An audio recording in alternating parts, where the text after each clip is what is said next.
Want to make Minecraft Hardcore more challenging? Well, that is exactly what we're going to be doing here. We are going to be playing a challenge known as the Tree Spirit Challenge. And a brief explanation is that we find a tree, we chop down all logs apart from the bottom logs. The logs that we do chop down can be used to extend what will be known as our heart tree, and any saplings from that tree will be used to grow other trees, which will be then able to harvest their logs and further grow the tree, and so on. And basically it's playing Minecraft in this style, where we're going to have to be connected to this heart tree at all times, and it, believe it or not, makes the game a lot more difficult, especially in hardcore mode. If you want a bit more of an explanation about what the rules are for this challenge, then you should definitely check out episode 0 of this series. That goes into all the rules that I'll be playing by. Okay, so we're in. The first impressions of the world is pretty nice for the most part. I mean, the plains biome is always quite nice. I don't mind starting in the plains biome. I know it's not the most exciting of biomes, but got a lot of things we need. It's got fresh water, it's got animals we will need, and the trees aren't too bad. Oak and birch trees normally, although having a quick look around, it seems like there's not too many trees about. They're quite spaced out. But for the Tree Spirit Challenge, however,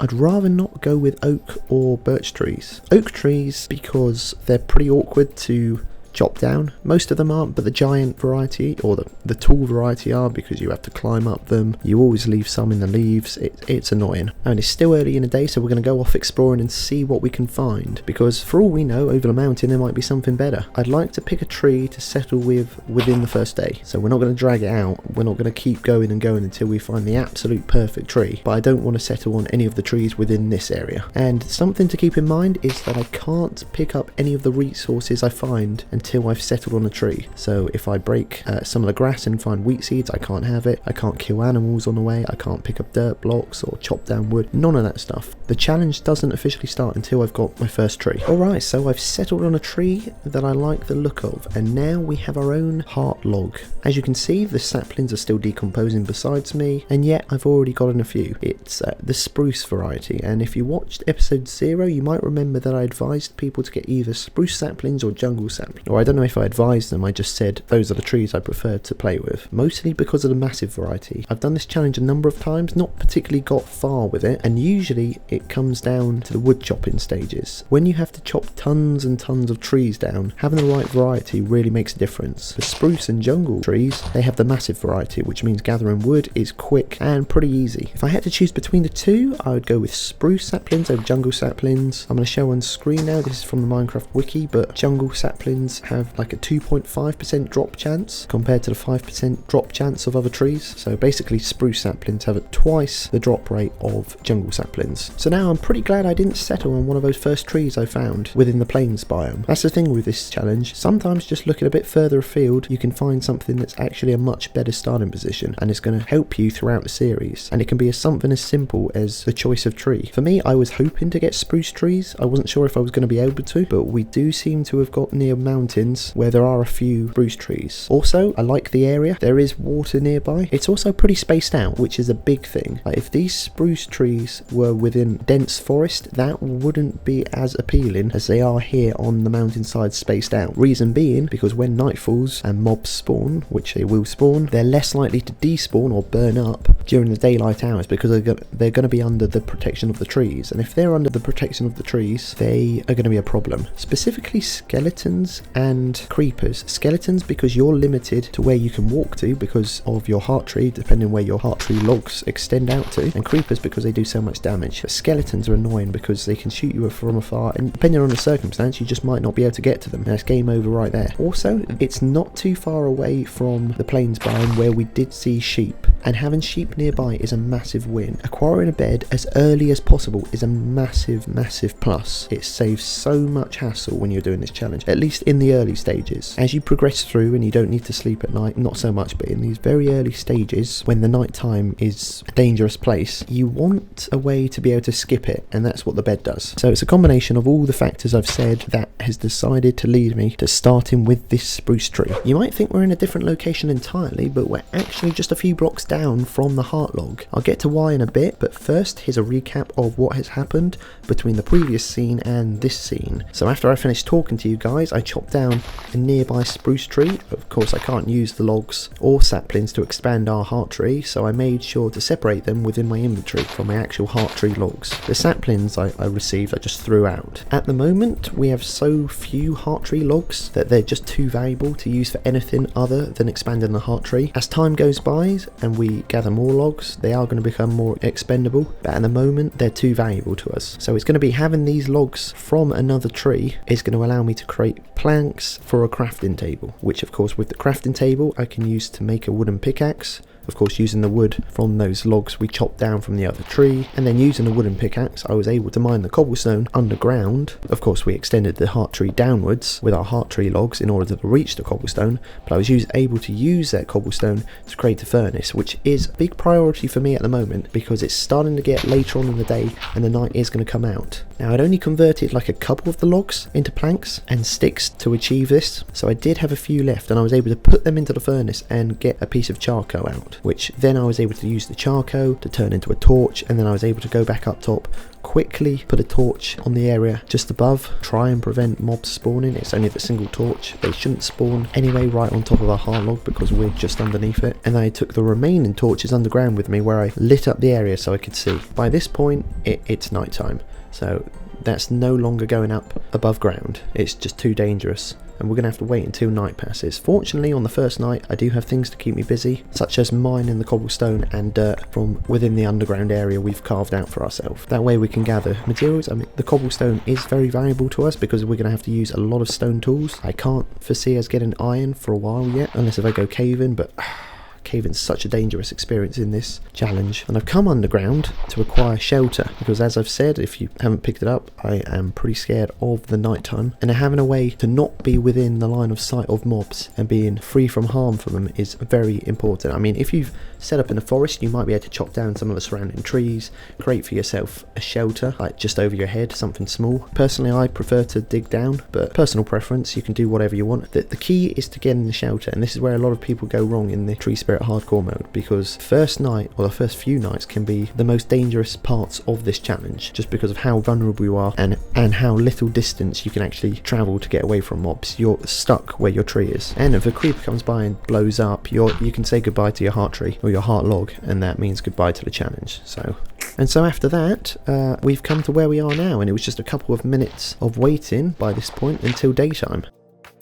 Okay, so we are now back up topside, and as you can see we have a few more saplings planted and even a single wheat seed. Once the daylight did arrive I was able to safely climb above ground. Some of my saplings had grown, which was brilliant news. I tell you what, when you see your saplings grow for the first time, that's probably the most excited you're going to get over a tree growing. So I chopped them down, gathered the logs and the saplings that fell, and then replanted the saplings, and we're waiting for them to regrow now, or to grow, not regrow. That was my main concern upon coming back above ground, was to retrieve more saplings and plant them to gather greater returns. Something to keep in mind, however, is when you do go back up topside, if you are underground or if you're in a shelter, if you're coming out, it might be an idea to leave it a minute or two until the sun fully comes up, because sometimes mobs don't start burning up straight away, or if it's a creeper it gives them time to despawn. I was a little concerned coming up as well because of the nearby trees I'd planted that had grown. If a mob was stood underneath it right next to me, and it wouldn't burn up because it would be sheltered from the sunlight. I mean, I didn't think that would happen because I would have been able to hear it. The only thing I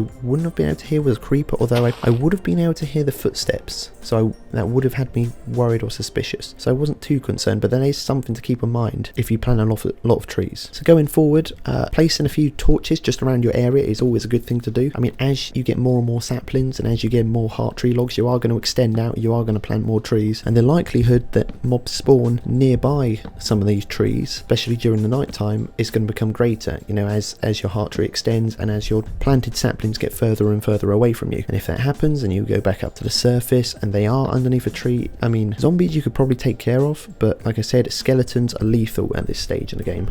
Absolutely lethal. So that's why placing down a lot of torches just to make sure they don't spawn nearby is massively helpful, and it's sort of like a bit of a failsafe for planting lots of trees. As for the single single planted wheat seed you can see, and I know it's not near water, but I had it in my inventory and all it's going to do is sit there, so I thought might as well plant it and start growing it. I mean, if I'm not going to use it, I might as well just double my returns and get a single bit of wheat. I know I won't be able to turn the wheat into anything yet because it will only be a single bit of wheat, but better than nothing, right? Oh, we're back underground again. The days go so quickly during this challenge, because you just want to do as much as you possibly can, and this is where patience is needed. It can be a bit of a waiting game during the first stages of the game, but if you have that patience, then you'll probably be alright. Like I said, we don't have a bed at the moment, so I can't skip through the nights, and it's not safe enough to continue doing anything during the night. Maybe if I put down fences, it wouldn't be so bad. If I put down fences and lit it up, then I might be able to get away with it, but I'm not producing enough heart tree logs to be able to do that. So until we get a bed, these early stages are going to be a nightmare, and I don't plan on fencing this area at the moment, so I'm just going to wait through the nights. To be honest, I just find things to do off camera, away from the computer, and then I come back like 7 or 8 minutes, keep an eye on what stage of the night is by breaking the dirt block above me, and then depending on where it is, I either go back to doing what I was doing away from the computer, or I just wait it out and then go back up top once the sun has risen. Going back in time, I remember once playing this challenge and I was in the middle of a spruce forest. It was awful. There was not a single sheep around anywhere, and I wasn't able to get a bed for like 8 hours after I started, and I did that all in a single sitting. And so I'd say 30-40% of it was just me sitting there waiting for the night to pass. It was I felt so drained getting up from the computer after that session. But I'm not foreseeing we're going to be 8 hours for this one. To be fair, I think maybe an hour and a half, 2 hours. I don't think it'll be that long. It shouldn't be too long for us to gather heart tree logs to be able to reach the nearby sheep, and I have noticed there is some nearby sheep on the mountainside not too far away, but until then we're going to have to keep waiting. Okay, so things are starting to pick up pace now. We are gathering a lot more saplings and wood, and we have quite a few more planted. I think we have about 15 or so in the ground waiting to grow into trees. I'm pretty confident now within the next couple of harvests we're going to have enough logs to be able to get to those sheep that I spoke about. We're getting to the point where the returns on our investment are starting to get larger and larger, and so at this point you could realistically just create for yourself a little area with a fence and you could carry on during the night. It is at that stage now where we're gathering enough wood to be able to probably do that within the next few nights, or not even the next few nights, probably within the next couple of nights. But like I said, that's not our goal. Our goal is to get a bed by the end of this episode, and at this early stage of the game, chopping down trees is actually kind of exciting. It's still at that point where every bit of work you do is helping you out. It's going towards something bigger. It's not going to be long until we can make for ourselves an actual area dedicated to just tree farming, because at the moment it is a bit messy.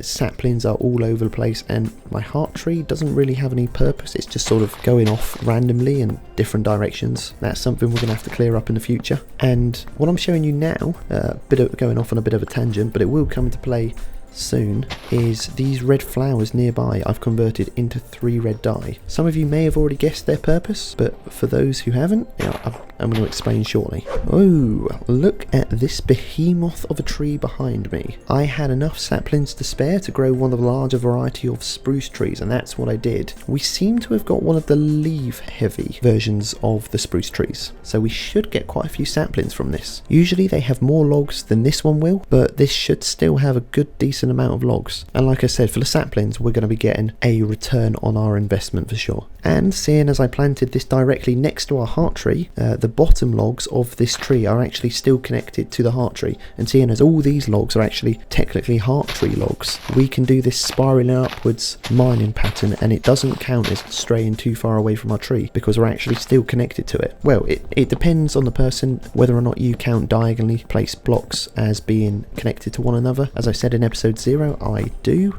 If you don't, then maybe this is illegal for you. For me, this is fine. We've got ourselves a bed. I did manage to get enough logs to head up to the sheep, and the red dye I got from converting those flowers, I used to colour all of their fleeces red because there was only 3 sheep within the area. 2 were white, 1 were black, and you can't make a bed with 2 different colour wools, so I had to colour them all the same colour and then kill them. So I got red wool, and then using those 3 red wool blocks we were able to create a bed, and I'm so happy. We are no longer going to have to sit through the nights doing nothing.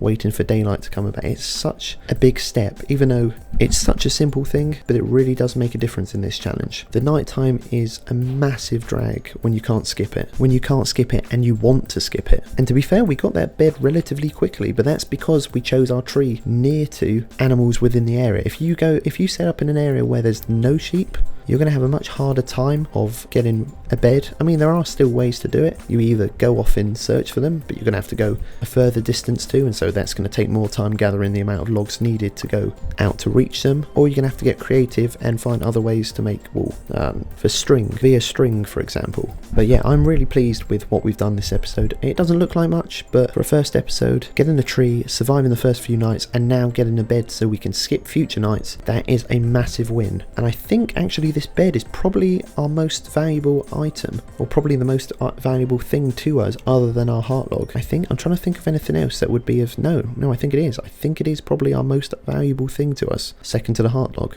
And that's where we're going to call it for this episode. I think for the next episode, we're going to set up an official tree farm for ourselves and pump our log production numbers up to a new level. Seeing as every future project revolves around us having logs, it makes sense to do so. Alright, so don't forget to subscribe, and I will see you in the next episode.